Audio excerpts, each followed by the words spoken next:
اللهم صل على سيدنا محمد يا رب صل وسلم دائما ابدا على حبيبك. یہ جو خواتین کی باتوں کی شکایت آتی ہے یہ بھی اس بات کی دلیل ہے کہ مردوں کی نسبت عقل کیا ہے؟ کم ہے.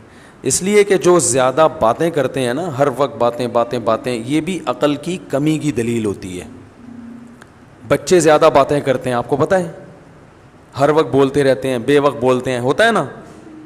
بچوں کو دیکھا ہے نا، کچھ نہ صبح اٹھتے ہی کچھ نہ کچھ بولنا چاہتے. جب وہ میچور ہوتے ہیں خاموش. جیسے جیسے انسان میچور ہوتا رہتا ہے اس میں خاموشی کا عنصر بڑھتا چلا جاتا ہے، یہاں تک کہ بالکل خاموش. کوئی ضرورت کی بات ہوگی تو کرے گا، چپ بیٹھا رہے گا، اسی میں اس کو سکون ملتا ہے. ہم نے بڑے بڑے علماء دیکھے ہیں، اپنے مشائخ کو دیکھا ہے. مفتی رشید احمد صاحب رحمہ اللہ کی میں اکثر مثال دیتا ہوں. ان کی آدھے گھنٹے کی مجلس ہوتی تھی.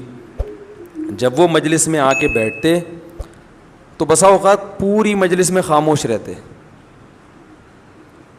بھئی ایک ٹائم دیا ہوا تھا انہوں نے اپنے مریدوں کو آدھے گھنٹے کا کہ اس میں ملاقات کے لیے آنا چاہو تو آ سکتے ہو. اور علماء کو تو وہ علماء اور طلباء جا کے بیٹھتے تھے ان کے آفس میں. آفس میں بیٹھنے سے پہلے اے سی چلا دیا جاتا تھا اور اس میں اسپرے کیا جاتا تھا خوشبو کا. خوشبو کے وہ بڑے عاشق تھے. خوشبو کے بغیر جہاں خوشبو نہیں ہوتی تھی تو ان کو وہاں بدبو آتی تھی. ٹھیک ہے نا. بہت مہنگی خوشبوئیں استعمال کرتے تھے. تو وہ آدھا گھنٹہ انہوں نے طلباء کو دیا ہوا تھا. تو آتے نیچے آ کے بیٹھ جاتے، بیٹھ کے سب کو ایک نظر دیکھتے، تھوڑا سا مسکراتے، اس کے بعد چپ. کیونکہ کوئی بات ذہن میں نہیں آ رہی کرنے کی تو چپ بیٹھیں. ہم بھی چپ. ہم بھی یہ نہیں کہ اور بھائی سنائیں خیریت حضرت آج صبح ناشتے میں کیا کھایا آپ نے. بھائی کرنا چاہو تو کچھ بھی بولتے رہو، اور کیا کھایا آپ نے ناشتے میں، اور امی ٹھیک ہیں، اور بھائی کیا ہو گئی منگنی وہاں طے ہو گئی. خواتین یہی کر رہی ہوتی نا باتیں. میت میں بھی باتیں کرتی ہیں. کسی کی میت ہو جائے نا، اب وہاں بھی پوچھ رہی ہوں گی بہن اس دوپٹے کی کیا قیمت ہے. روتے روتے پوچھ رہی ہوں گی ہائے منع کے ابا دنیا سے چلے گئے، اللہ مغفرت فرمائے. بہن یہ دوپٹہ کہاں سے لیا تھا تم نے؟ وہ پھر روتے روتے ہائے منع کے ابا بہت اچھے تھے، بولٹن مارکیٹ سے خریدا تھا میں نے. تو پھر وہ روتے روتے کہیں گے ہائے اللہ مغفرت کرے ان کے آپ کے میاں کی، بہت جوانی میں چلے گئے. ذرا سستا مل جاتا ہے بولٹن مارکیٹ میں. صحیح کیا آپ نے، وہاں سے حیدری سے لے لیتی تو قریب پڑ جاتا ذرا سا.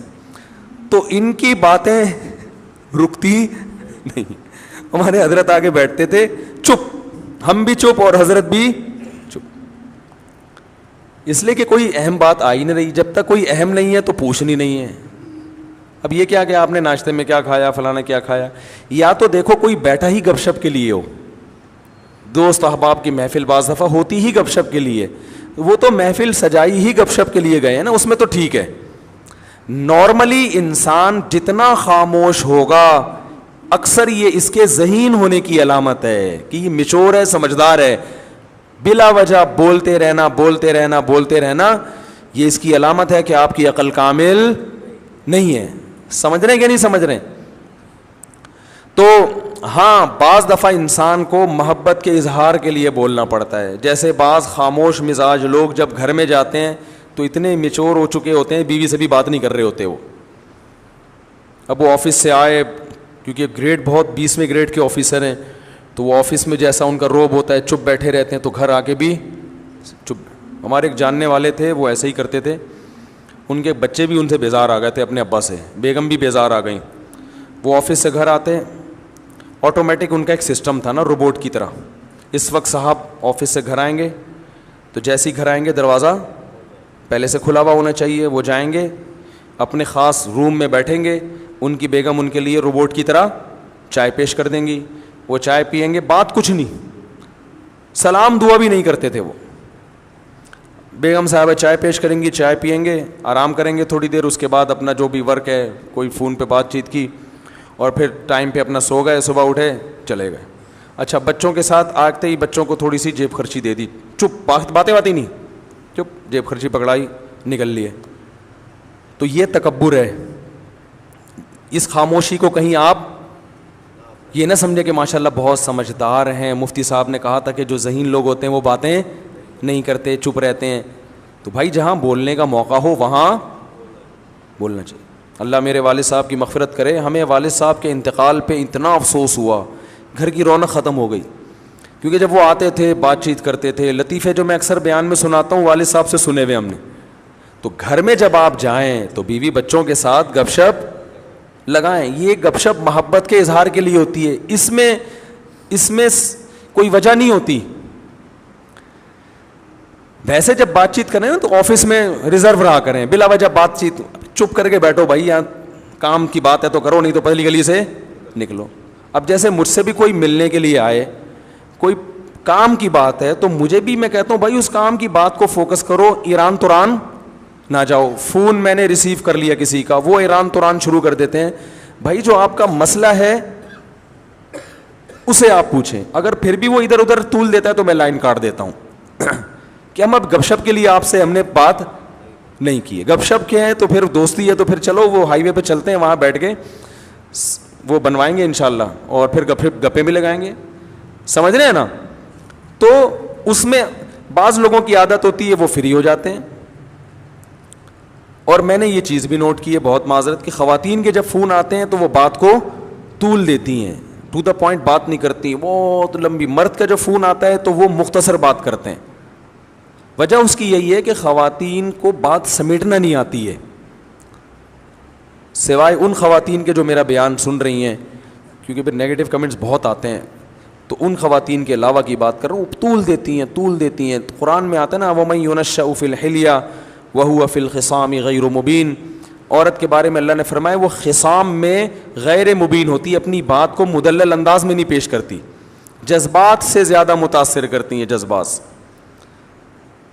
جذبات زیادہ غالب آ جاتے ہیں, ٹو دا پوائنٹ بات کم ہوتی ہے. تو اس میں خوب اچھی طرح سے سمجھیں. کیا کہہ رہا تھا یار میں, کہاں سے کہاں بات چلی گئی, وہ واقعہ سنا رہا تھا. تو وہ صاحب جب گھر میں آتے ہیں چپ روبوٹ بن کے نا, وہ چائے پئیں گے, سو جائیں گے, رات کو کھانا آ جائے گا ان کے سامنے رکھا جائے گا بالکل ٹائم پہ, کھانا آیا کھایا, تھوڑا چہل قدمی کی اکیلے, پھر سو گئے, پھر صبح اٹھے. ایسے ان کی روٹین. میں جب ان کا کبھی ذہن میں تصور آتا ہے تو میں اپنے والد صاحب کا آتا ہے, میں نے کہا یار وہ کتنے, جب انسان کمپیئر کرتا ہے نا, جب تک کوئی آپ کے سامنے اپوزٹ مثال نہیں ہوتی تو پھر اپنوں کی قدر کہتا ہے یار کیسے زبردست آتے ہیں. حالانکہ ان کی بڑی عزت تھی محلے میں, بہت ہر جگہ عزت ہوتی تھی ان کی, لیکن گھر میں آ کے بالکل بچوں میں گھل مل جایا کرتے تھے, لطیفے بھی سناتے تھے, غصہ بھی ہوتے تھے, ہنسی مذاق کی باتیں بھی کر لیتے تھے. تو یہ خاموشی کا مطلب ہرگز نہیں ہے. تو یہ جو بات چیت کی جاتی ہے بعض دفعہ بات چیت کی وجہ اظہار محبت ہے. میں جب کوئی ملنے کے لیے آتا ہے میں دیکھتا ہوں کہ اس پہ روب بہت ہے, وہ بات نہیں کر پا رہا مجھ سے, پھر میں اس سے ایران توران خود ہی شروع کر دیتا ہوں تاکہ اس کا روب تھوڑا. پھر میں پوچھتا ہوں کیا نام ہے آپ کا, کہاں سے آئے ہیں, شادیاں وادیاں کتنی کی ہیں, ایسے ہی, حالانکہ اس کا اس شادی سے کوئی تعلق نہیں ہوتا, ٹھیک ہے نا, ایک ہی کی ہے. میں نے کہا چلو اللہ دوسری کی توفیق دے. کہہ رہا نہیں بھائی میں تو ایک ہی, میں چلو ایک ہی پر اللہ اسی کو نبھانے کی. ایسے وہ فریق. یہ جو بات چیت کی جا رہی ہے دیکھنے میں تو فضول لگ رہی ہے, مگر اس بات چیت کا مقصد ہوتا ہے اس کو تھوڑا سا مانوس کرنا, تاکہ وہ جو میٹر لے کر آیا ہے وہ کھل کے اظہار خیال کر سکے. تو آپ میں سے کوئی آئے اور میں ایران توران شروع کر دوں تو آپ کہیں گے ادھر تو مفتی صاحب کہہ رہے تھے ایران توران نہیں کیا اور ٹو دا پوائنٹ بات, تو وہ ٹو دا پوائنٹ ہی ہوتی ہے, لیکن اس کا کوئی مقصد ہوتا ہے. تو اگر کسی سے محبت کا اظہار کرنا ہے, دوستوں کی محفل ہے, یہ گھر میں بیگم کے ساتھ, تو آپ کو بات چیت وہ فضولی بھی کر لیں. بیگم کیا پکایا تھا آج, امی کے یہاں گئی تھی, کیا پکا ہوا تھا تم آج امی کے یہاں سے ہو کر آئی ہو, بھنڈی, اچھا ہمارے یہاں تو گوشت پکتا ہے, ادھر بھنڈی کھائی ہو ماشاء اللہ, چلو تمہیں احساس تو ہوگا نا. یعنی یہ والی باتیں نہ کریں, مقصد یہ ہے, اس سے پھر لڑائی ہو جائے گی نا. تو ایسے ہی ایران توران اور کیا ہو رہا ہے, تو وہ کرنا ضروری ہے, سمجھ رہے ہیں, وہ کرنا ضروری ہے. وہ نبی بھی کیا کرتے تھے اپنے گھر میں, آپ صلی اللہ علیہ وسلم بھی گھر میں بعض دفعہ اپنی ازواج سے قصے کہانیاں بھی سنا کرتے تھے. حالانکہ نبی کا وقت کتنا قیمتی ہے, لیکن قیمتی وقت کے باوجود اس کام کو بھی آپ نے قیمتی سمجھا. سمجھ رہے ہیں کہ نہیں سمجھ رہے؟ ہمارے ایک دوست تھے حضرت مفتی تقی عثمانی صاحب سے بیعت تھے, اور بہت بڑے عالم تھے, 24 گھنٹے مصروف. میں نے کبھی ان کو ٹائم ضائع کرتے ہوئے نہیں دیکھا. ایسے تھے, ان کا انتقال ہو گیا اللہ مغفرت فرمائے, میں نے کبھی نہیں دیکھا کہ وہ ٹائم ضائع کرتے ہوں. کوئی گپ شپ نہیں کسی سے, جامعۃ الرشید میں آتے, اپنا حساب کتاب سے جو ان کے جس کام کا ٹائم ہے اس میں مصروف رہتے, کوئی فالتو بات نہیں, بڑے بزی. حضرت مفتی تقی صاحب سے بیعت ہو گئے, وہ میری ان سے بڑی دوستی تھی. تو آپ کہیں جب وہ ٹائم ہی نہیں تھا تو دوستی کہاں سے ہو گئی؟ تو دوستی ایسے ہی ہو جاتی ہے کہ بھائی ہم گاڑی میں اکٹھے جا رہے ہیں, جامعہ کی گاڑی میں اس وقت جایا کرتی تھی, اس میں بھی وہ اپنے معمولات پورے کرتے تھے بس میں نا, یعنی معمولات بس کے دوران ٹائم پورے ہوتے تھے. تو وہ ہفتے میں ایک دفعہ میری گھر والوں سمیت مہینے میں ایک دفعہ دعوت کیا کرتے تھے, اور بھی جان پہچان, تو اس سے ہماری دوستی مضبوط ہو گئی. تو اس دعوت میں گپ شپ ہی ہوتی تھی, وہ تو ظاہر ہے دعوت ہے نا, اس میں اب تھوڑی کے مسائل بیٹھ کے حل کریں گے, لیکن ویسے ہر وقت ٹائم کے پابند. تو مجھے بتا رہے تھے کہ میں نے حضرت مفتی تقی عثمانی صاحب کو خط لکھا, ان کو اپنے معمولات بتائے, اور میرا خیال تھا اس پہ بڑی شاباش ملے گی کہ ماشاء اللہ آپ تو صبح سے لے کے رات تک دین کی خدمت میں, بولو بھائی, مشغول ہیں. کہہ رہے ہیں انہوں نے جواب میں خط لکھا کہ اس میں بیوی بچوں کے لیے ٹائم کہاں ہے؟ صحیح ہے نا, یہ تو آپ صبح سے مدرسہ, تدریس, تحقیق کا کام, فتاوی, بیان ہے بھائی, یہ سارے سلسلے تو ہو گئے آپ کے, بیوی بچوں کا ٹائم کہاں ہے؟ تو بھائی وہ انہوں نے بتایا میں رات کو بیوی بچوں کے ساتھ ہی سوتا ہوں. انہوں نے کہا دن میں وہ تو سونے کا ٹائم ہے نا, وہ تو ہر آدمی سوتا ہے, آپ نے کون سا, یعنی میں مفتی تقی صاحب کی یہ الفاظ نہیں ہے, میں اپنے الفاظ میں بیان کر رہا ہوں. انہوں نے فرمایا کہ اس میں بیوی کا ٹائم کہاں ہے, خاص طور پر ان کی اہلیہ کے بارے میں کہا, بیگم کا ٹائم کہاں ہے, اس کو کتنا ٹائم دیتے ہو دن میں؟ تو کہتے ہیں مجھے احساس ہوا یار یہ تو, انہوں نے کہا نبی صلی اللہ علیہ وسلم تو روز وقت دیتے تھے, تو اس میں بیگم کا ٹائم کہاں ہے؟ کہہ رہے ہیں مجھے احساس ہوا کئی سال سے بیگم کے لیے میں نے الگ سے کوئی ٹائم, بولو بھائی, رکھا ہی نہیں ہے. تو پھر حضرت نے تنبیہ کی کہ دین, آپ جو کچھ دینی خدمات کر رہے ہیں اللہ کو خوش کرنے کے لیے کر رہے ہیں نا, تو اللہ کو خوش کرنے میں اللہ کے حقوق کے ساتھ بندوں کے حقوق بھی ہیں. تو بندوں کے حقوق میں اس بیوی کا بھی کچھ حصہ ہے. کتنے مرد ہیں کاروبار میں اپنے آپ کو کھپا دیا انہوں نے, صبح گئے رات کو آئے. ایک صاحب نے بتایا کہ میں اپنے بچوں کو انچ کے حساب سے بڑا ہوتے ہوئے دیکھ رہا ہوں, کیونکہ جب میں گھر سے نکلتا ہوں صبح تو بچے سو رہے ہوتے ہیں, جب واپس آتا ہوں تو سو چکے ہوتے ہیں. تو پہلے اتنے تھے, اب اتنے, اور سوتے ہوئے نا, سوتے ہوئے بھائی پچھلے سال جب میں سوتا ہوا چھوڑ کر گیا تھا تو اتنے تھے, اب ایک سال ہو گیا اب اتنے. تو مجھے ایسے لگ رہا ہے کہ ایسے بس, اس سے زیادہ میرا بچوں سے کوئی تعلق نہیں ہے. وہ خود بتا رہے تھے کہ میرے بچے بڑے ہو رہے ہیں, بس مجھے سوتے ہوئے پتہ چل رہا ہے, اتنا ریلیشن ہے بچوں سے. پھر بچوں اور باپ میں تعلق کمزور, محبت ہی نہیں رہتی ان کو ابا سے. ایسے بہت روبوٹ ہم نے دیکھے ہیں. تو میں نے ایک واقعہ سنایا, اور بھی ایسے کئی واقعات ہیں. ایک وکیل صاحب, ان کی زندگی روبوٹ جیسی, کہہ رہے ہیں کہ 10 سال میں اپنے بھائی بہنوں سے نہیں ملے. یہ مجھے بتایا ان کے رشتہ داروں نے کہ 10 سال ہو گئے, کیونکہ یہ ہائی کورٹ میں اس کیس کی سماعت کرتے ہیں اور بڑے مشہور وکیل ہیں. اب تو انتقال ہو گیا, اللہ مغفرت فرمائے. بڑے مشہور وکیل ہیں اور بہت پیسہ کمایا انہوں نے, بڑے ایماندار ہیں. ایمانداری پر ان کو ایوارڈ ملے ہیں. ایمانداری پر, جب مسلم لیگ کی حکومت تھی اس وقت ان وکیل کو ایمانداری پر ایوارڈ ملا تھا. پاکستان میں وکیل کو ایمانداری پہ ایوارڈ مل جائے, آپ اندازہ لگاؤ یار کتنا نیک, اور واقعی بہت نیک تھے. کبھی کرپشن نہیں, کوئی جھوٹا کیس نہیں لیا. جو بھی مجرم آتا تھا پہلے اس سے پوچھتے تھے, یعنی مجرم تو نہیں, جو بھی کیس آتا تھا پہلے اس سے پوچھتے تھے کہ غلطی, پہلے خود ٹریس کرتے تھے کہ یہ کرپٹ تو نہیں ہے, کہیں ظلم اس کی طرف سے تو نہیں ہے. جب پتہ چلتا تھا بھائی اس پہ ظلم ہو رہا ہے, پھر وہ کیس لیتے تھے, اور کوئی کیس وہ ہارے نہیں تھے کبھی بھی. اتنے تیاری کے ساتھ ہر وقت کتابیں لے کے بیٹھے رہتے تھے. میں ان کے گھر گیا, ان سے ملا میں باقاعدہ, اتنی موٹی موٹی وکالت کی کتابیں, اور ہر وقت اسٹڈی کر کر کے ان کے سر بالکل ایسے بن گیا تھا جیسے کچھ دن پہلے میں نے جو چرنا میں آپ نے میری ویڈیو دیکھی ہوگی نا. اب اللہ کا شکر ہے اوپر کے حالات ویسے خطرناک الحمدللہ نہیں ہیں, بہت ڈینجرس حالات تھے اس زمانے میں اوپر کے. تو جو سمجھدار ہیں ان کو پتہ ہے, باقی پھر تو اب میں نے ان کو دیکھا اتنی موٹی موٹی کتابیں اور وقت پڑھتے رہتے ہیں. وکالت میں تو آگے نکل گئے, بچے بھی باغی, رشتہ دار بھی باغی, کوئی دوسرے ملک سے ان کی بہن آئی ملنے کے لیے, تو کوئی ٹائم ہی نہیں دیا اس کو, میرے پاس ٹائم نہیں ہے, سب لعنتیں بھیج رہے ہیں. تو یار یہ کون سی زندگی ہے؟ حکومت آپ کو ایوارڈ دے رہی ہے لیکن رشتہ دار آپ سے ناراض ہیں, تو کیا اللہ خوش ہوگا؟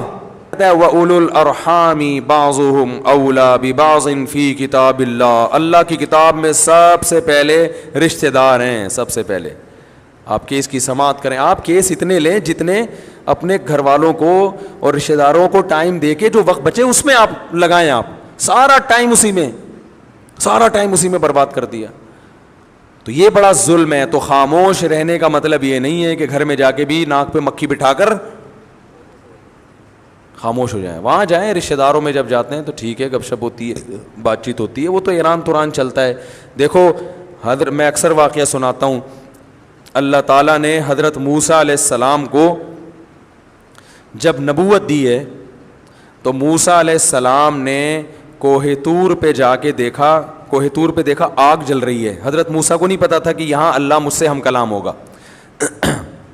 حضرت موسیٰ علیہ السلام وہاں پہنچے تو اللہ تعالیٰ نے کیا فرمایا, انی انا اللہ, اے موسیٰ میں اللہ ہوں. اب کیا موسیٰ علیہ السلام پر روب پڑا ہوگا نا کہ میں کون ہوں؟ اللہ ہوں. اب موسیٰ علیہ السلام اس قدر روب میں آئے ہیں کہ اب اللہ نے موسیٰ علیہ السلام کو نبوت بھی دینی ہے اور بھیجنا کہاں ہے؟ فرعون کی طرف. یہ دونوں بڑے ذمہ داری والے اور بڑے بھاری کام ہیں. تو اب اللہ تعالیٰ موسیٰ علیہ السلام سے ہم کلام ہو رہے ہیں, وما تلک بیمینک یا موسیٰ, اور یہ تیرے دائیں ہاتھ میں کیا چیز ہے اے موسیٰ. اتنا لمبا کلام, حالانکہ یہاں بظاہر اس کلام کی چندہ ضرورت نہیں تھی. اللہ کو تو پتہ ہے موسیٰ علیہ السلام کے سیدھے ہاتھ میں لاٹھی ہے. اللہ تعالیٰ تو یہ چاہ رہے تھے, اللہ کا یہ ارادہ تھا کہ موسیٰ علیہ السلام اس لاٹھی کو زمین پہ پھینکیں گے, سانپ بنے گی, پھر پکڑیں گے, لاٹھی بنے گی, تو میں کہوں گا یہ آپ کو میں نے ایک معجزہ دیا ہے. اس کے لیے اتنا کافی تھا کہ اللہ موسیٰ علیہ السلام سے کہتے کہ اے موسیٰ آپ پیغمبر بن گئے ہیں, فرعون کے پاس جائیں, اس کو تبلیغ کریں, بتائیں کہ میں اللہ کا نبی ہوں, دلیل مانگے تو یہ لاٹھی اس وقت زمین پہ پھینک دینا, یہ سانپ بن جائے گی, ختم. کیا خیال ہے؟ کیا ہو گیا بھائی, غلط تو نہیں کہہ رہا؟ تو اس سب کی کیا ضرورت تھی؟ اور اگر اللہ کو پوچھنا ہی تھا, اول تو اللہ کو پوچھنے کی ضرورت نہیں, اگر پریکٹس کروانی تھی کہ ایک دفعہ لاٹھی کو سانپ بنا کے دکھا دوں تاکہ ان کی گھبراہٹ ختم ہو جائے, تو اللہ تعالیٰ موسیٰ علیہ السلام سے کہتے اے موسیٰ یہ لاٹھی ابھی سانپ بنے گی اور پھر دوبارہ لاٹھی بن جائے گی, اتنا کہہ دیتے. چلو عملاً کروانا تھا تو اللہ موسیٰ علیہ السلام سے کہتے اے موسیٰ اس لاٹھی کو زمین پہ پھینکو. جب زمین پہ پھینکتے سانپ بنتی تو اللہ کہتے اب دوبارہ اٹھا لو, یہ لاٹھی بن جائے گی. کافی تھا نا. تو سوال کی ضرورت ہی نہیں تھی کہ یہ کیا ہے. کیا ہو گیا بھائی؟ سوال کی ضرورت تھی ہی نہیں کہ یہ کیا ہے. ڈائریکٹ اللہ کو تو پتہ ہے نا. اللہ کو جب یہ پتہ ہے کہ یہ فرعون بچوں کو قتل کر دیتا ہے اور میں نے موسیٰ, اللہ تو سب شروع سے دیکھتا آ رہا ہے موسیٰ علیہ السلام کو کہ موسیٰ کی ماں میں کے دل میں میں نے کیسی محبت ڈالی, فرعونیوں کے دل میں. موسیٰ کی ماں کو میں نے کہا صندوق میں ڈالو. تو جس اللہ کو یہ پتا تھا کہ موسیٰ کی ماں کے بچے کی ولادت ہونے والی ہے, فرعون کے قتل سے ایسے بچایا جائے گا, پھر ان سے قبطی کا قتل ہو گیا, پھر ان کی مدین جا رہے ہیں, پھر وہاں بکریاں چرا رہے ہیں, پھر وہاں سے شادی کر کے بیوی کو لے کر آ رہے ہیں, پھر میں ان کو کوہ طور پہ بلا کے نبوت دوں گا. اس اللہ کو یہ نہیں پتا کہ دائیں ہاتھ میں کیا ہے. کیا ہو گیا بھائی, سمجھ میں آ رہا ہے؟ اس اللہ کو یہ نہیں پتا کہ دائیں ہاتھ میں کیا ہے. لیکن یہاں اللہ ہم کلام ہو رہے ہیں, وما تلک بیمینک یا موسیٰ, اے موسیٰ اور یہ تیرے دائیں ہاتھ میں کیا چیز ہے. اول تو اے موسیٰ کہنے کی ضرورت ہی نہیں ہے. اتنی دیر سے کلام کس سے ہو رہا ہے؟ اتنی دیر سے موسیٰ علیہ السلام سے ہی بات ہو رہی ہے, تو پھر تو آپ کر کے بات کی جاتی ہے, آپ بتائیں, یا یہ بلکہ کچھ بھی نہیں کہا جاتا یہ کیا ہے. اور اگر پوچھنا ہی اول تو یا موسیٰ کہنے کی ضرورت نہیں تھی. دوسری بات, دائیں ہاتھ کا تذکرہ کرنے کی ضرورت نہیں تھی. ہم جب کسی سے پوچھتے ہیں ہم کہتے ہیں واٹ از دس, یہ پوچھتے ہیں نا یہ کیا بھائی, یہ کیا ہے, پوچھتے ہیں نا یہ کیا لے کے گھوم رہے ہو آپ, ایسا ہی ہو نا. اور واو کی ضرورت نہیں, اور کی ضرورت بھی نہیں ہے. اور دائیں ہاتھ میں کیا ہے بھائی, ہاتھ میں کیا لے کے گھوم رہے ہو, دائیں ہاتھ میں. کتنا لمبا سوال. وما تلکا بیمینک, اور یہ کیا ہے تیرے دائیں ہاتھ میں اے موسیٰ. تو ممکن ہے کچھ لوگ کہے, آپ کہہ رہے ہیں خواتین بہت لمبی بات کرتی ہیں, تو یہاں تو موسیٰ علیہ السلام بھی اتنی لمبی, اللہ بھی اتنی لمبی بات کر رہے ہیں, حالانکہ اللہ کو اس کلام کی ضرورت نہیں تھی. بھائی اللہ اس لیے اتنی لمبی بات کر رہے ہیں کہ موسیٰ پر روب کم ہو جائے, کچھ بات چیت تو ہو. اور اللہ کو موسیٰ علیہ السلام سے محبت بھی ہے, تو محبت کا بھی تقاضا ہوتا ہے کہ کلام کو طول دیا جائے. تو خواتین جو یہاں بیان سننے آئی ہیں, اگر آپس میں ایک دوسرے سے عشق بہت زیادہ ہے, اتنی محبت, تو پھر لمبی باتیں کریں ٹھیک ہے, لیکن بھائی اگر ایسی کوئی کہانی نہیں ہے تو پھر بیان کو فوکس کریں. اصل میں یہ بتانا چاہ رہا تھا سمجھ رہے ہیں, اتنی دیر سے میں سمجھانا چاہ رہا ہوں نا, یہ سمجھانا چاہ رہا ہوں, تو ظاہر ہے بیان کو فوکس کریں نا پھر. تو خیر اب یہ واقعہ مکمل کر دوں, بڑا دلچسپ ہے. تو وہ تو اللہ تعالیٰ مانوس کرنا چاہ رہے تھے موسیٰ علیہ السلام کو, اور محبت کا اظہار بھی کرنا چاہ رہے تھے کہ آپ سے محبت ہے تو کچھ بات چیت بھی تو ہو جائے نا اس بہانے. موسیٰ علیہ السلام فرعون کے پاس تو آپ جاتے رہیں گے, وہ تو کام ہوتا ہی رہے گا. تو موسیٰ علیہ السلام کی محبت کو بھی شے آ گئی, انہوں نے بھی ٹو دا پوائنٹ بات نہیں کی, جواب مختصر نہیں دیا. آپ سے کوئی پوچھے اور یہ تمہارے, آپ کا نام کیا ہے بھائی؟ سلمان, ثوبان. میں کہوں اور یہ آپ کی ناک پہ کیا رکھا ہوا ہے اے ثوبان, آپ بولیں گے چشمہ, یہی بولیں گے نا. بلکہ پہلے آپ بولیں گے استاد جی آپ خود بھی چشمہ لگائیں, کیونکہ آپ کو میری ناک پہ چشمہ ہی نظر نہیں آ رہا اتنا موٹا. تو پہلے تو آپ یہ چشمہ لگائیں تاکہ سوال کی ضرورت ہی نہ رہے. اگر یہ اس طرح کی بات کریں گے اس کا مطلب میں نے ان سے پیسے لے کے کھائے ہوئے ہیں, یہی مطلب ہوگا نا. طنز کا کوئی موقع ہاتھ سے جانے نہیں دے رہے, نفرت ہے, کوئی وجہ ہے, کچھ تپے ہوئے ہیں. تبھی جب گھر میں آپ کی لڑائی ہوئی ہوتی ہے تو آپ کوئی بات کریں تو آگے سے تپا ہوا جواب ملتا ہے. ایسا ہی ہے نا. تو کیا کھانا ہے آج؟ جی میرا سر کھا لو, یہی ہوتا ہے نا. بچے جب زیادہ تنگ کر رہے ہوتے ہیں, تنگ کرتے کرتے امی سے پوچھتے ہیں امی کیا پکایا ہے, امی کہیں گی میں نے اپنا مغز پکایا ہوا ہے وہ کھا لو. تو مائیں ایسا جواب دیتی ہیں جب اولاد سے تپی ہوئی ہوتی ہیں, ٹھیک ہے. جب تپی ہوئی نہیں ہوتی پھر بڑے پیارے پیارے جواب دیے جا رہے ہوتے ہیں کہ بھائی ابھی چھوڑو ان جوابوں کو. تو موسیٰ علیہ السلام کی محبت کو بھی شے مل گئی. موسیٰ علیہ السلام نے کہا جب اللہ اتنی لمبی بات کر رہا ہے تو پھر ٹو دا پوائنٹ جواب دینا یہ بے ادبی ہے. میں کسی سے پوچھ رہا ہوں آپ کا نام کیا ہے, آپ جواب میں کیا مفتی صاحب ٹو دا پوائنٹ بات کریں یار, ان چیزوں کو چھوڑیں. تو غصہ آئے گا مفتی صاحب آپ کو فری کرا رہے ہیں یار, ہیں اس کا مطلب آپ ہم سے کیا ہیں, ناراض ہیں. تو یہی ہوگا نا اس کا مطلب. تو موسیٰ علیہ السلام نے دیکھا کہ بھائی اللہ خود ہم کلام ہو رہا ہے, تو موسیٰ علیہ السلام کا جواب یہ ہونا چاہیے تھا کہ لاٹھی. اور یہ کیا ہے؟ موسیٰ علیہ السلام کہتے ہیں لاٹھی ہے, ختم. موسیٰ علیہ السلام نے بھی لمبی پوری تفصیل شروع کر دی. قال ہی عصایا, یہ میری لاٹھی ہے. حالانکہ اللہ نے کس کی ہے یہ پوچھا تھا ہی نہیں, کہ جواب میں یہ بھی پتہ چل گیا کہ لاٹھی. اول تو موسیٰ علیہ السلام کو پتہ ہے جس اللہ کو میرے بارے میں سب کچھ پتہ ہے وہ یہ کیوں پوچھ رہا ہے کہ لاٹھی ہے یا نہیں ہے. تو بڑا جب کوئی سوال پوچھا کرے نا تو آپ کو پتہ ہے کہ اس کو جواب پتہ ہے, پھر بھی جواب بولو بھائی دے دینا چاہیے, یہ ادب کا تقاضا ہے. تو یہ میری لاٹھی. ایک واقعہ میں اکثر سناتا ہوں نا, ایک بوڑھے نے اپنے بیٹے سے پوچھا, دیوار پہ کوا بیٹھا ہوا تھا, بیٹا یہ کیا ہے؟ بیٹے نے کہا ابو کوا ہے. پھر اس بوڑھا بھول گیا بیچارہ, پھر پوچھا بیٹا یہ کیا ہے؟ اس نے کہا ابو کوا ہے. پھر تیسری دفعہ پوچھا تو ابا آپ کو اس کے علاوہ اور کوئی کام نہیں آتا کیا؟ میرا دماغ کھائے. یہ آج کی نئی نسل ہے ایسی, بھائی 100 دفعہ پوچھے 100 دفعہ جواب دو. تو وہاں کوئی بیٹھا ہوا تھا جو اس کا بچپن جانتا تھا, اس نے کہا دیکھ جب تو چھوٹا بچہ تھا نا یہی باپ تجھے گود میں لے کے بیٹھا تھا, بچے بھی بار بار سوال پوچھتے ہیں, تو نے 20 دفعہ پوچھا تھا یہ کیا ہے, اور تیرے باپ نے 20 دفعہ بتایا تھا کہ یہ کیا ہے. بچے جتنا بھی سوال پوچھیں ماں باپ پریشان نہیں ہوتے, ہر دفعہ دیتے رہتے ہیں, محبت ہوتی ہے. لیکن یہی بچہ جب جوان ہوتا ہے اسے اپنے بوڑھے ماں باپ سے وہ محبت نہیں رہتی, اس لیے ان کے الٹے سوالات پر, دادی نانی کی الٹی باتوں پر بار بار تفتیش پر اس کو غصہ آتا ہے. یہ بہت بڑا تکبر ہے, یاد رکھو, بہت بڑا کبر ہے. اس کی سزا دنیا میں ملتی ہے.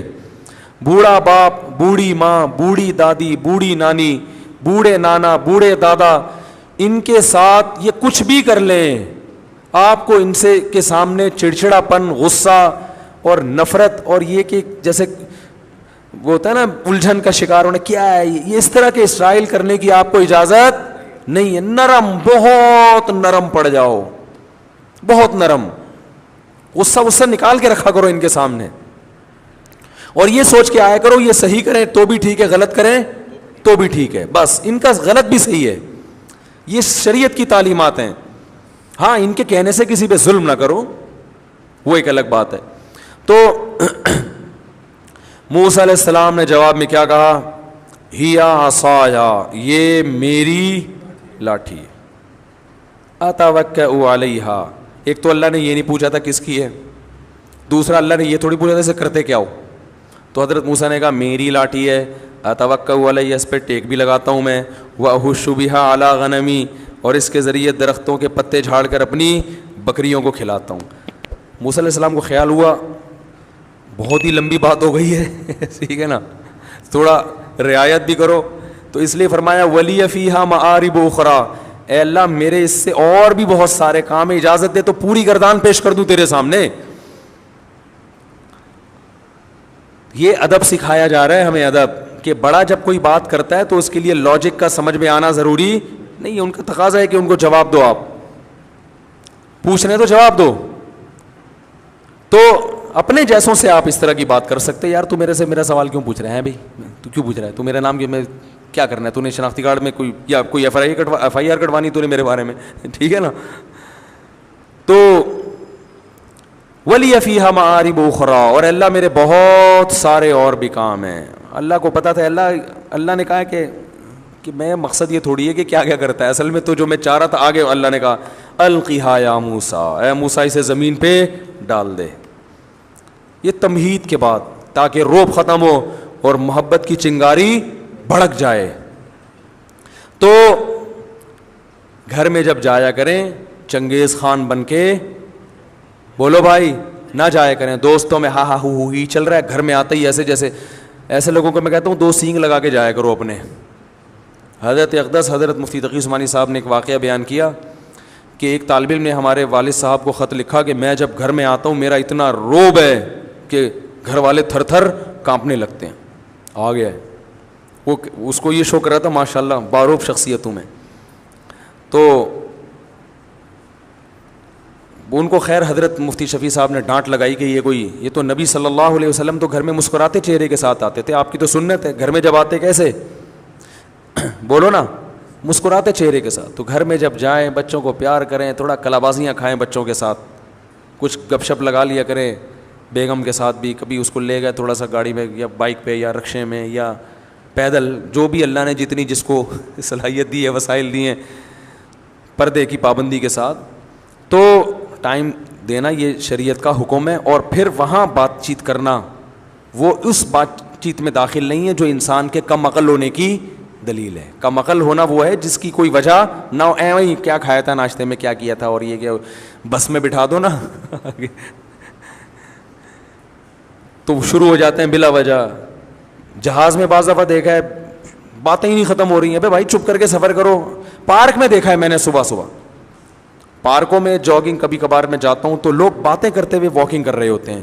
اور بھائی یہ باتوں کا ٹائم نہیں ہے, آپ واکنگ کرو فل اسپیڈ کے ساتھ, ہوا لو, پھیپھڑوں میں جذب کرو صبح کی ہوا, وہ نکالو ہوا پریشر کے ساتھ لو, اور اس ذہن کو ریلیکس کرو.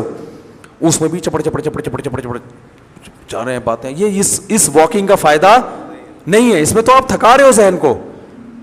تو واکنگ میں تو میں دیکھتا ہوں مرد بھی باتیں کر رہے ہوتے ہیں اور خواتین بھی. خواتین واکنگ وہ بھی باتیں ہی نہیں ختم. بھائی اس کو چھوڑ دو تھوڑی دیر کے لیے یار, سکون میں آؤ, فوکس کرو اپنی واک کو, اسپیڈ سے واک کرو, جسم تھکے, پسینہ نکلے, اور ہوا آپ کے پھیپھڑوں میں. جب آپ کو لمبے سانس, باتیں کرتے ہوئے آپ لمبے سانس نہیں لے سکتے, بات کرنے کے لیے سانس روکنا پڑتا ہے, ٹھیک ہے. تو یہ اپنی واک کا بھی بیڑا غرق کر دیتے ہیں ٹاک کے چکر میں. تو ٹاک کا ٹائم الگ ہے, واک کا ٹائم الگ ہے. ٹاک اور واک کو ایک ساتھ کریں گے تو نہ ٹاکنے کے قابل رہیں گے اور نہ واکنے کے قابل رہیں گے. ایک عورت گئی ڈاکٹر کے پاس, تو انگلش بولنے کا بہت شوق تھا, انگلش پوری آتی نہیں تھی, تو ڈاکٹر کے پاس جا کے کہتی ہے, ڈاکٹر صاحب میرا بچہ نہ ایٹدا ہے نہ سلیپدا ہے, ویپدا ہی ویپدا ہے. ڈاکٹر صاحب میرا بچہ نہ ڈھنگ سے ایٹدا ہے اور نہ ڈھنگ سے سلیپدا ہے, بس ویپدا ہی ویپدا ہے 24 گھنٹے. تو اس سے مجھے یاد آیا وہ ٹاکر نہ ٹاکتے ہیں صحیح طریقے سے, نہ ٹاکتے ہیں نہ واکتے ہیں. تو ایک کام کر لو, ٹاک کے لیے الگ ٹائم رکھ لو بھائی, اس میں صرف ٹاکیں گے بیٹھ کے. واک کو ٹاک کے ساتھ خلط ملط نہ کرو, نہ واک کے قابل رہو گے اور نہ ٹاک کے قابل رہو گے. تو یہ بات پوری اس پر آئی تھی کہ خواتین کو یہ مان لینا چاہیے کہ ہمارے میاؤں میں تھوڑی سی ہم سے عقل زیادہ ہے. تو بڑے بڑے فیصلے میاؤں کو کرنے دیا کریں, میاؤں کو بڑے بڑے فیصلے بچوں کی ایجوکیشن کے بارے میں, ان کے نکاح شادی بیاہ کے معاملات میں. بچی کے معاملے میں شادی ہو گئی ہے تو پھر اس کو علیحدگی دلوانی ہے یا وہ پرانے مکھنچو کے ساتھ ہی اسی کو برداشت کرنا ہے. یہ سب چیزیں جو ہے نا, یہ جو بڑے بڑے فیصلے ہوتے ہیں اس میں شوہر کی اطاعت کرنی چاہیے. اسی وجہ سے اللہ نے حکم دیا, اس میں قوت فیصلہ زیادہ. اور یہ بھی ایک بات یاد رکھو کہ جب معاملہ بچی کی شادی کا ماں کے ہاتھ میں جاتا ہے تو پھر ان کی شادی نہیں ہو پاتی, کیونکہ وہ ان میں قوت فیصلہ ہی نہیں ہے. وہ سوچتی رہتی ہیں, بچیوں کی عمریں نکل جاتی ہیں اس چکر میں. باپ میں ڈیسیجن پاور وہ پلس مائنس کر کے نا, اس کی پازیٹیو چیزیں نیگیٹو چیزیں دیکھ کے تول کے جلدی فیصلہ کر لیتا ہے کہ یہ مناسب ہے یا نہیں. خواتین ساری زندگی سوچتی رہیں گی کہ یہ اس کی غربت کو پہ کمپرومائز کروں یا اس کا ہینڈسم ہونا دیکھوں, ٹھیک ہے نا, یا ہینڈسم نہیں ہے لیکن امیر ہے تو پیسہ دیکھوں, شکل دیکھوں, قوم دیکھوں, قبیلہ, ساری چیزیں تو ایک آدمی میں ملتی نہیں ہے نا, تو وہ فیصلہ نہیں ہو پاتا ان سے, اس لیے وہ لمبا چلا جاتا ہے معاملہ.